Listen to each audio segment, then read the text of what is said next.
Hello बच्चों, कैसे हैं। आज हम स्टार्ट करेंगे आपका 5th लेक्चर, जिसमें हम क्या पढ़ेंगे, गोल्ड लीफ इलेक्ट्रोस्कोप। ये आपकी एनसीईआरटी में दिया हुआ है।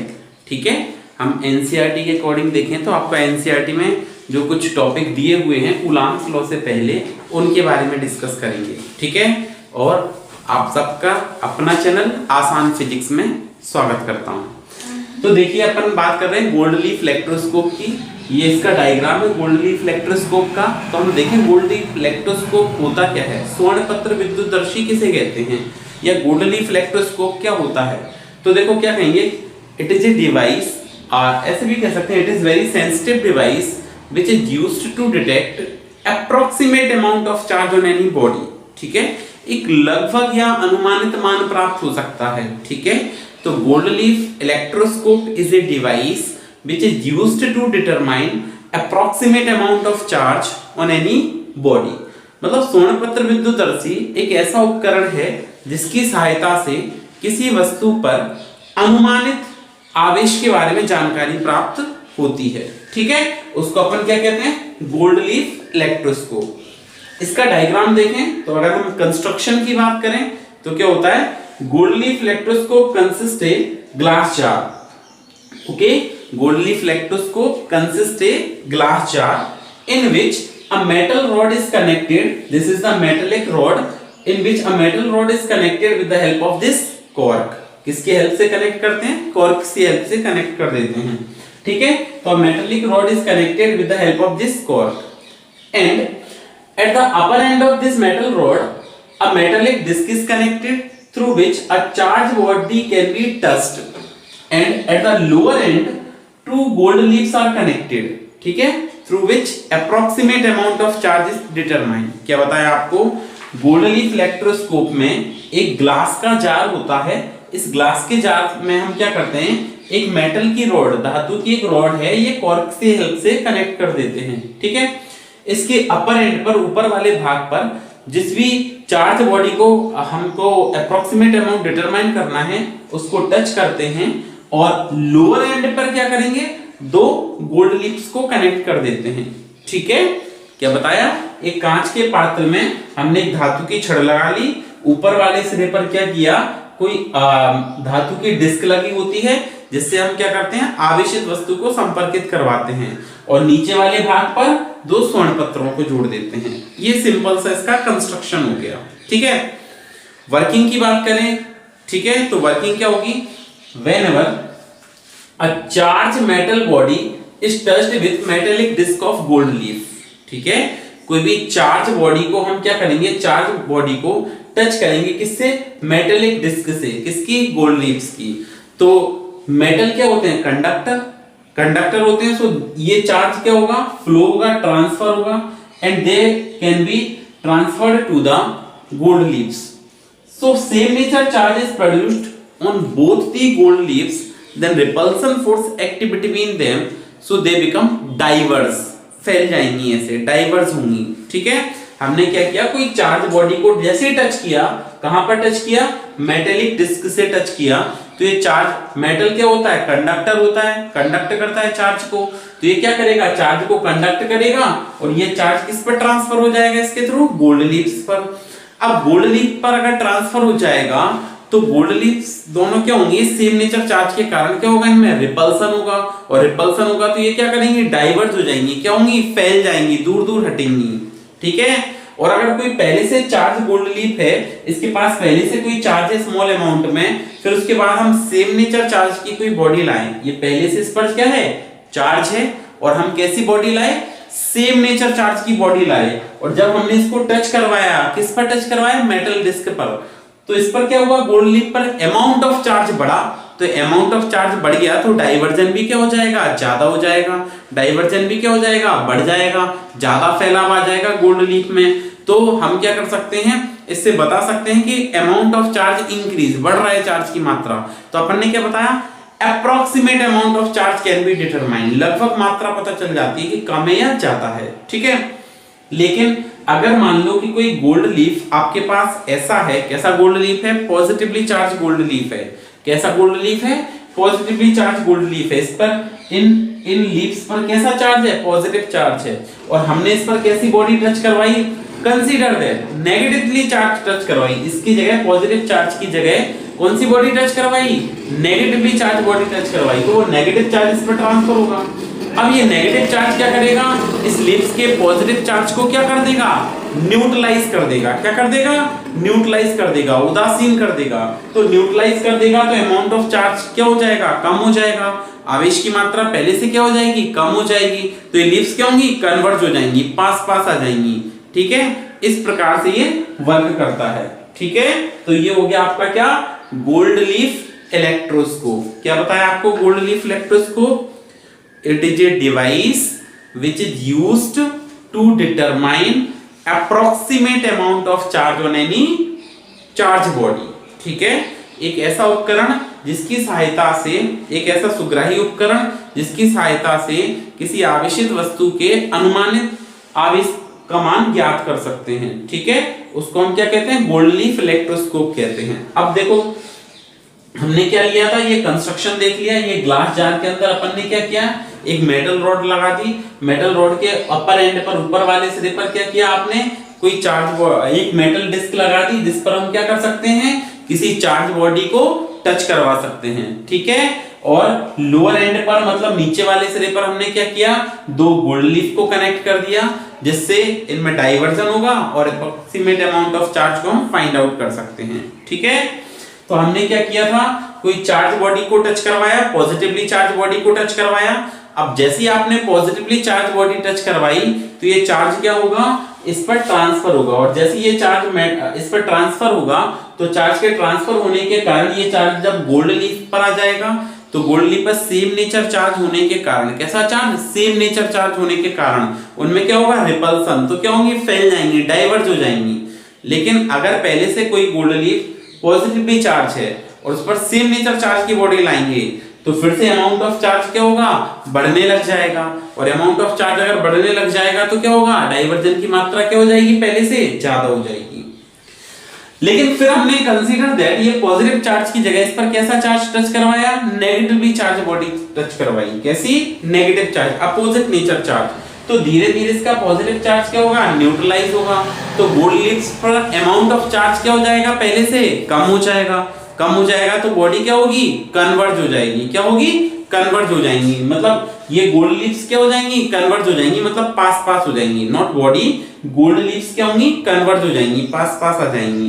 तो ये आपका एक टॉपिक है एनसीईआरटी में, गोल्ड लीफ इलेक्ट्रोस्कोप। क्या है, गोल्ड लीफ इलेक्ट्रोस्कोप। फिर देखो कुछ बेसिक सी और बातें हैं इसमें, गोल्ड लीफ इलेक्ट्रोस्कोप की जगह बाद की कंडक्टर्स क्या होते हैं, या इंसुलेटर्स क्या होते हैं, या सेमीकंडक्टर क्या होते हैं।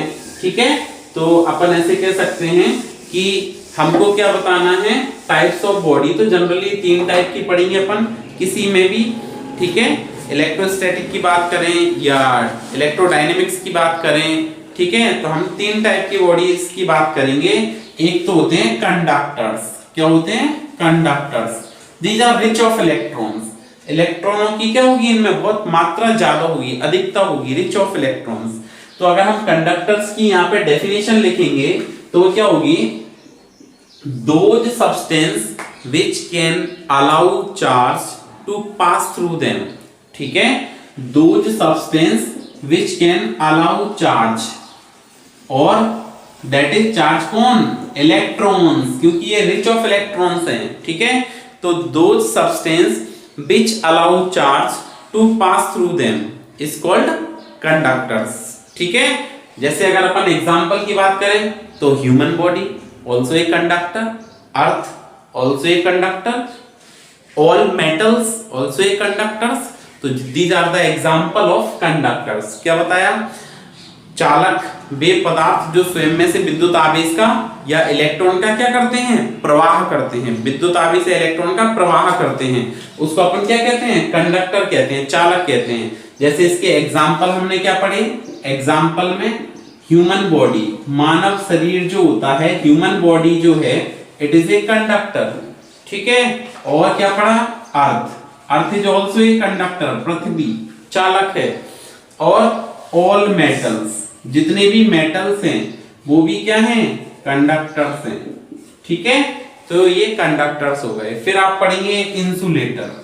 ये सारी डेफिनेशंस हैं एनसीईआरटी में, पहले पेज मतलब आप तीसरे चौथे पेज पर मिल जाएंगे आपको। ठीक है, तो इंसुलेटर्स की बात करें कि इंसुलेटर्स क्या हैं, तो इंसुलेटर की बात करें तो those substance which do not allow charge to pass through them। ठीक है, ऐसे क्योंकि they are not rich of electron। ठीक है, तो हमने क्या कहा, इंसुलेटर्स क्या होते हैं, those substance which not allow charge to pass through them। ये चार्ज को अलाउ नहीं करते हैं कि चार्ज पास हो इनमें से। ठीक है, तो ऐसे पदार्थ जो स्वयं में से विद्युत आवेश का प्रवाह नहीं करते हैं। क्या बताया, those substance which do not allow charge to pass through them is called insulator। तो आप अगर एग्जांपल लिखें इसमें, ठीक है, एग्जांपल लिखें तो अपन लिख सकते हैं rubber is a insulator, would, plastic. ठीक है, ये सभी कैसे हैं, इंसुलेटर्स हैं। फिर बेटा इसके बीच में एक और आता है जिसको अपन कहते हैं, एक आपका कंडक्टर हो गया, इंसुलेटर हो गया, फिर नेक्स्ट अपन कहते हैं सेमीकंडक्टर। ठीक है, क्या होता है, सेमीकंडक्टर। सेमीकंडक्टर्स की बात करें कि सेमीकंडक्टर क्या होते हैं, अर्धचालक क्या होते हैं या सेमीकंडक्टर क्या होते हैं। तो बेटा देखो सेमीकंडक्टर क्या होते हैं, those substance which allow charge less than the conductor but more than the insulator। Those substance which allow charge less than the conductors but more than the insulators is called semiconductor। ठीक है, तो कुछ metallic semiconductor की बात करूं अगर मैं, तो जैसे सिलिकॉन, जर्मेनियम, आगे हम पढ़ेंगे एक चैप्टर में। ठीक है, these are the semiconductor, metallic semiconductor। ठीक है, तो इसके बाद बेटा अपन चालू करेंगे। नेक्स्ट टॉपिक है आपका क्या, अर्थिंग और ग्राउंडिंग। क्या है, अर्थिंग और ग्राउंडिंग। अगर अपन अर्थिंग और ग्राउंडिंग की बात करें कि अर्थिंग और ग्राउंडिंग होता क्या है, तो देखो बेटा अर्थिंग और ग्राउंडिंग में बेसिकली अर्थिंग अगर हम डिफाइन करें कि व्हाट इज अर्थिंग, ठीक है, तो the process of sharing charge of earth. ठीक है, the process of sharing charge of different metal instrument with the अर्थ। ठीक है, इज कॉल्ड अर्थिंग और ग्राउंडिंग, या the process of sharing charge with the अर्थ। ठीक है, अर्थ के साथ जो आवेश है उसको क्या करना, शेयर करना। क्या कहलाता है आपका, अर्थिंग कहलाती है या ग्राउंडिंग कहलाती है। तो हम पढ़ रहे हैं बेटा नेक्स्ट टॉपिक क्या होता है आपका, अर्थिंग और ग्राउंडिंग। क्या है, अर्थिंग और ग्राउंडिंग। तो अर्थिंग और ग्राउंडिंग की बात कर रहे थे अपन कि व्हाट इज अर्थिंग और ग्राउंडिंग। तो हमने क्या पढ़ा है, the process of sharing charge with the earth, पृथ्वी के साथ आवेश का स्थानांतरण या आवेश को शेयर करना। ठीक है, अर्थिंग और ग्राउंडिंग कहलाता है। अब होता क्या है इसमें, अर्थिंग और ग्राउंडिंग करते क्यों हैं, सबसे पहले तो ये देखो, तो हमारे घर में कुछ ऐसे अप्लायंसेस यूज होते हैं जो कैसे होते हैं, मेटल बॉडी के होते हैं, और किसी फॉल्ट के कारण या अदर रीजंस के कारण उनमें जो वायर है अगर वो मेटल बॉडी से टच करने लग जाए, जैसे इलेक्ट्रिक प्रेस है, कूलर है, गीजर है, एक्सेट्रा, तो अगर इनका कोई वायर क्या है मेटल बॉडी से टच करने लग जाए, तो मेटल बॉडी क्या करती है, मेटल बॉडी से जैसे ही टच करेगा तो वो क्या होगा, उसका चार्ज सरफेस पर डिस्ट्रीब्यूट हो जाएगा। किस पर डिस्ट्रीब्यूट हो जाएगा, सरफेस पर डिस्ट्रीब्यूट हो जाएगा। जैसे ही सरफेस पर डिस्ट्रीब्यूट होगा और अगर कोई उसको टच करेगा, ठीक है, कोई ह्यूमन बीइंग जैसे ही टच करेगा तो he feels the electric shock of very high intensity.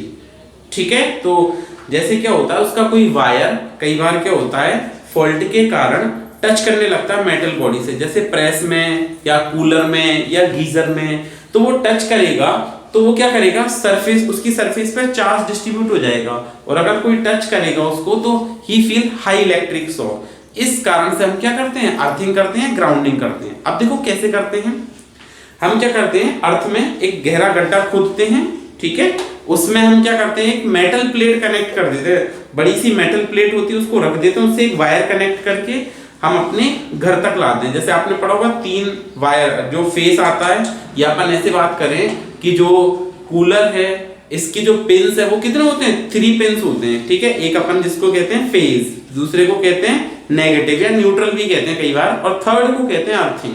3 pin होते हैं ना, आपने देखा होगा जनरली कितने पिन आते हैं, 3। तो वो जो थर्ड पिन है वो अर्थिंग पिन होती है। तो वो कब का वर्क करेगी, जैसे जब हमने क्या बताया, पृथ्वी में गहरा गड्ढा खोदेंगे, उस पर क्या करेंगे, एक मेटल प्लेट रखेंगे और उस मेटल प्लेट से क्या करेंगे, एक वायर लाते हुए अपने होम अप्लायंसेस पे कनेक्ट कर देंगे।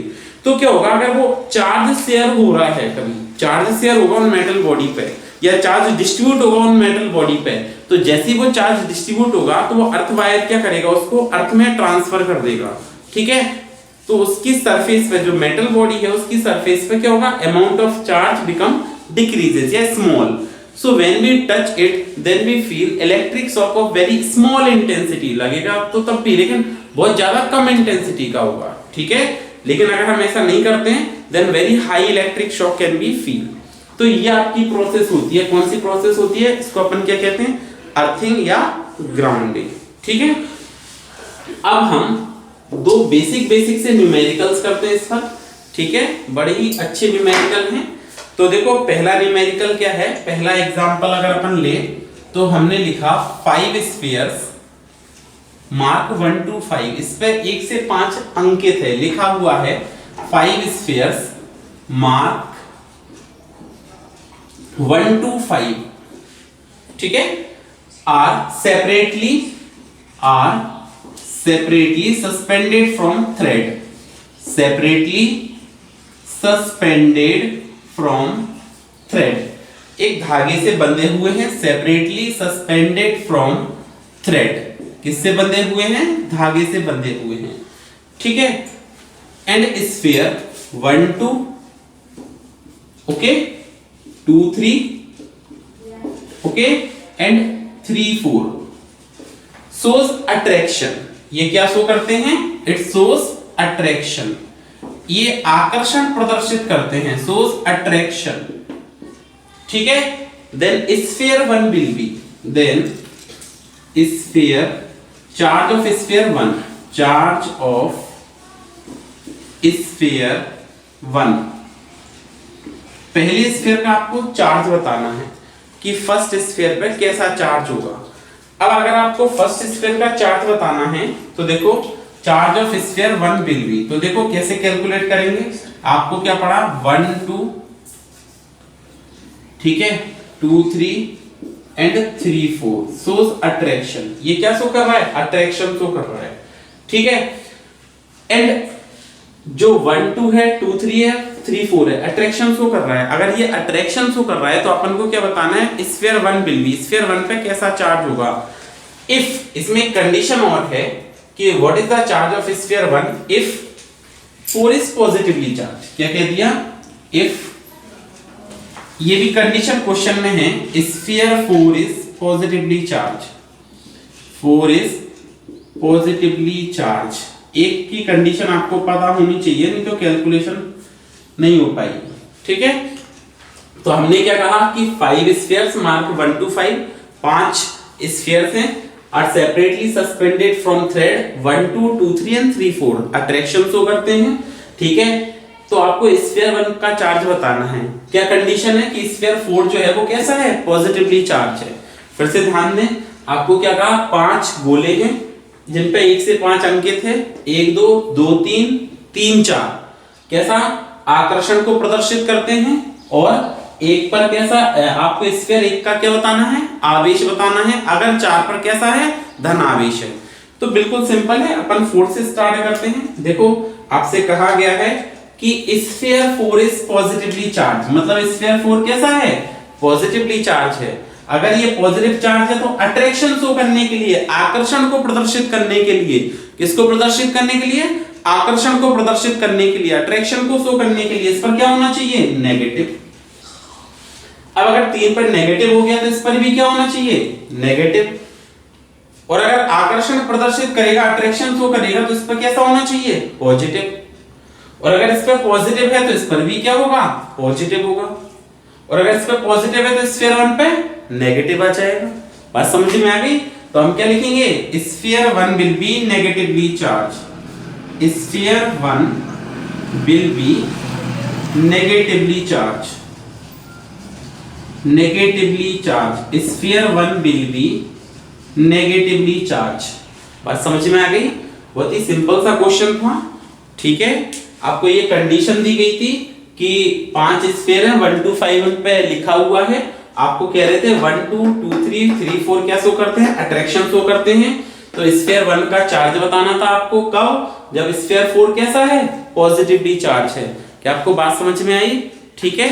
एक और हम सेम टाइप का क्वेश्चन सॉल्व करते हैं। इसमें एक और क्वेश्चन देखते हैं, इसी टाइप का क्वेश्चन देखते हैं।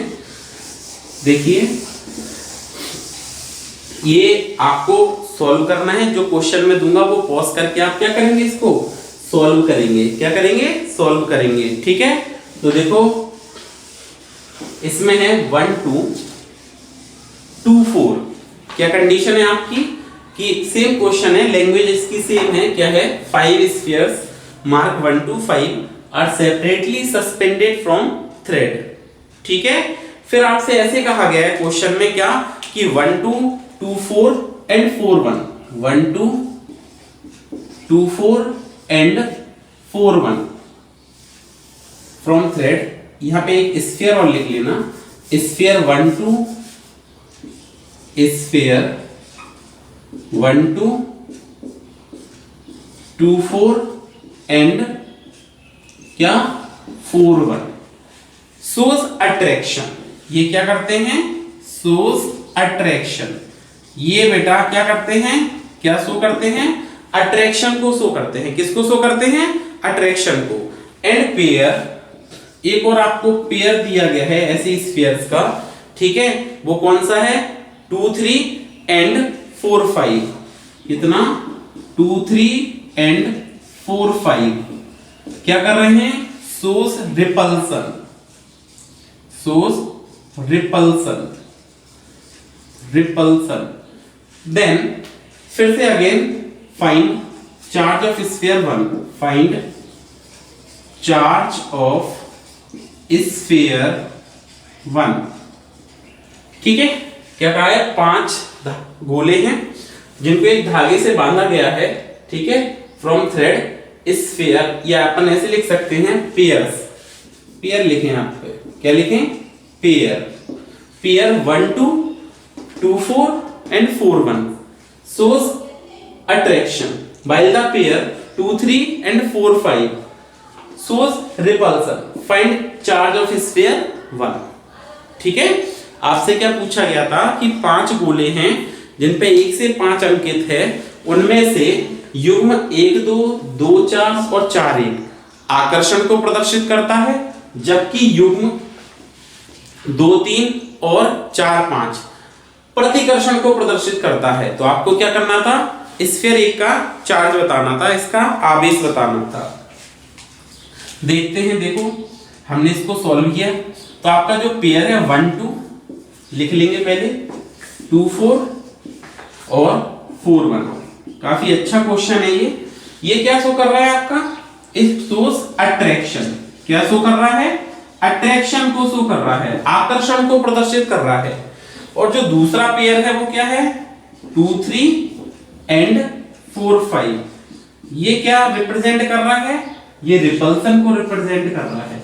किसको? रिपल्सन को। तो आपको ये बताना कि स्फीयर 1 पर कैसा चार्ज होगा। अब अगर मैं यहां से चलूं और ऐसा मान लूं कि अगर ये रिपल्सन हो रहा है, क्या हो रहा है इसमें? रिपल्सन हो रहा है। क्या हो रहा है? रिपल्सन। तो रिपल्सन अगर हो रहा है तो हमने क्या करना है कि रिपल्सन के लिए मैंने ऐसा कंसीडर किया कि 5 पे पॉजिटिव चार्ज है, तो रिपल्सन के लिए 4 पर भी कैसा होना चाहिए? पॉजिटिव चार्ज होना चाहिए। और अगर रिपल्सन शो कर रहा है तो इस पर भी मैंने पॉजिटिव और इस पर भी पॉजिटिव कंसीडर कर लिया, ठीक है। तो अगर हम इसको देखें तो देखो 5 आपका है नहीं इसमें, 4 पर कैसा है? पॉजिटिव। ये हमने 4 पर पॉजिटिव कर दिया, ठीक है। अब अट्रैक्शन के लिए अगर मैं इस पर ये पॉजिटिव हो गया, ये वाला, ठीक है, ये अगर पॉजिटिव हो गया और अगर ये रिपल्सन शो कर रहे हैं तो देखो हमने इसमें भी क्या करना है? इस पर 2 को पॉजिटिव लिया, तो देखो अट्रैक्शन शो नहीं कर रहा है। कर रहा है क्या शो अट्रैक्शन? हमने इसको अपोजिट कर दिया थोड़ी देर के लिए कि कंडीशन सेटिस्फाई हो जाए। तो मैंने रिपल्सन के लिए ऐसे किया, इस पर भी नेगेटिव और इस पर भी नेगेटिव कर दिया, तो इस पर क्या हो जाएगा, नेगेटिव हो जाएगा। अरे ये दोनों नेगेटिव होंगे तब भी तो क्या शो करेंगे, रिपल्सन शो करेंगे कि नहीं करेंगे, रिपल्सन को शो करेंगे कि नहीं करेंगे। तो इस पर क्या कर दिया हमने, ये नेगेटिव कर दिया। अब अगर आपने इस पर नेगेटिव किया तो 2 क्या है, नेगेटिव, ठीक है। और अगर यहाँ पे 2 नेगेटिव है तो नेगेटिव है तो 1 को क्या होना चाहिए, पॉजिटिव होना चाहिए। तो अट्रैक्शन हो सकता है, ठीक है। अगर 1 पॉजिटिव है तो यहाँ पर भी 1 कैसा होना चाहिए, पॉजिटिव होना चाहिए। तो ये कंडीशन फिर से फेल हो गई। ये तो क्या हो गया, ये रिपल्सन हो गया। क्या हो गया, ये रिपल्सन हो गया। बात समझ में आ रही है, फिर से ध्यान दें। ये कह रहे हैं ये रिपल्सन शो कर रहा है। मैं दोबारा से समझाता हूं आपको पूरी कंडीशन। आपको क्या कहा गया था, देखो ये अट्रैक्शन शो कर रहे हैं और ये क्या शो कर रहे हैं, रिपल्सन। अब रिपल्शन के लिए मैंने इसे कंसीडर किया कि 5 है और ये 4 है, इन दोनों पे कैसा चार्ज है, पॉजिटिव है। तो सबसे पहले मैंने 4 को पॉजिटिव चार्ज किया, पॉजिटिव पॉजिटिव, ठीक है। ये रिपल्सन शो कर रहे हैं तो रिपल्सन शो करने के लिए मैंने दोनों पे नेगेटिव नेगेटिव मान लिया, तब भी रिपल्सन है। तो देखो 2 पे नेगेटिव, तो कंडीशन सेटिस्फाई हो गई। आप पॉजिटिव भी मान सकते हो, उससे थोड़ा और ज्यादा समस्या उत्पन्न होगी। तो इसको मैंने नेगेटिव कंसीडर कर लिया। अच्छा जी, 2 नेगेटिव है तो मैंने यहाँ पे भी 2 नेगेटिव कर दिया, बिल्कुल। अब अगर अट्रैक्शन को आपको देखना है, अट्रैक्शन देखना है, तो ये क्या होना चाहिए, 4 पॉजिटिव, तो ये क्या होना चाहिए, नेगेटिव। और अगर वो नेगेटिव तो ये भी क्या होना चाहिए, नेगेटिव। मतलब यहां से कंडीशन सेटिस्फाई नहीं हो रही है, नहीं हो रही है। तो बेटा हमने एक कंडीशन पढ़ी थी, लेक्चर नंबर, आप 3rd देखना, लेक्चर नंबर 4th देखना। आपको उसमें मैंने पढ़ाया था कि 2 same nature charge will also attract each other, 2 same nature charge will also attract each other. लेकिन उसके लिए कंडीशन होती है कि charge of one sphere will be much more than the other. एक का चार्ज क्या है, दूसरे से अगर बहुत ज्यादा है, तो जो कम चार्ज वाली बॉडी है it behaves as a neutral body और अनचार्ज बॉडी। कैसे बिहेव करेगी, न्यूट्रल बॉडी और अनचार्ज बॉडी के जैसे बिहेव करेगी। तो दूसरी बॉडी जो ज्यादा चार्ज वाली है उसको क्या कर सकती है, अट्रैक्ट कर सकती है। क्या बात समझ में आ गई। तो यहां पर ऐसा हो सकता है कि 2 का चार्ज बहुत ज्यादा रहा हो और आपको 1 पर चार्ज बताना हो, तो हम यहाँ पे कह सकते हैं कि या बहुत कम होगी या अनचार्ज होगी। तो स्फीयर, जो ये क्वेश्चन आ चुका है नीट में, और जो आंसर था इसका वो था स्फीयर 1 विल बी न्यूट्रल। कैसा होगा, ये न्यूट्रल, क्योंकि अनचार्ज बॉडी के जैसे बिहेव करेगा, अनावेशित वस्तु के जैसे व्यवहार करेगा। और अनावेशित वस्तु के जैसे व्यवहार करेगा मतलब कैसे, इस पर कोई आवेश नहीं होना चाहिए, ठीक है। इसके बाद अब अपन क्या करते हैं, नेक्स्ट लेक्चर हम लोग नेक्स्ट लेक्चर में कूलाम्स लॉ पढ़ेंगे। ओके, पढ़ते रहिए, धन्यवाद।